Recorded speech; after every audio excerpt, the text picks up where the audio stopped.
Marapeni Kenya kama Bede migepe magarita kaunti ma Kirinyaga koro dhi nyime gi nono kuonde tongona gi bache mariango ni mage mane obalo kod dwaro mar chike uso kong'o.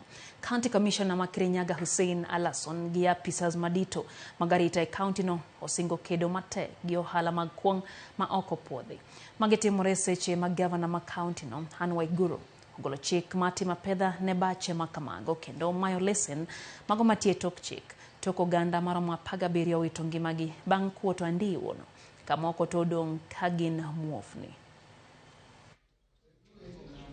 Ile counterfeit tujaribu kuwasaidia na kuwatafuta, sababu hao ndio wale watu wanatusumbua sana, na tungeomba serikali itusaidie, sababu sisi manufacturer tunaumizwa na hii watu wanaitwa counterfeit na wamekuwa wengi sana, lakini tunaomba serikali yetu itatusaidia na tutasaidiana nao. Kwa hivyo tumekubaliana vizuri sana ya kwamba hiyo malicense yote itaangaliwa na mtu akona fake aondoke kwa hii biashara.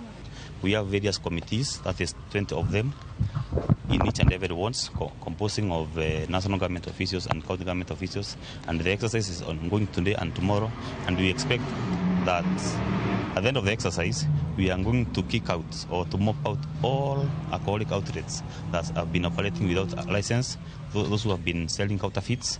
So the exercise is ongoing, and we urge all the residents of Kirinyaga, and particularly the bar owners, to open their premises to allow us to conduct the verification exercise. Or any distributor who has no license from the county government of Kirinyaga to distribute liquor in this county, we have told them to keep off.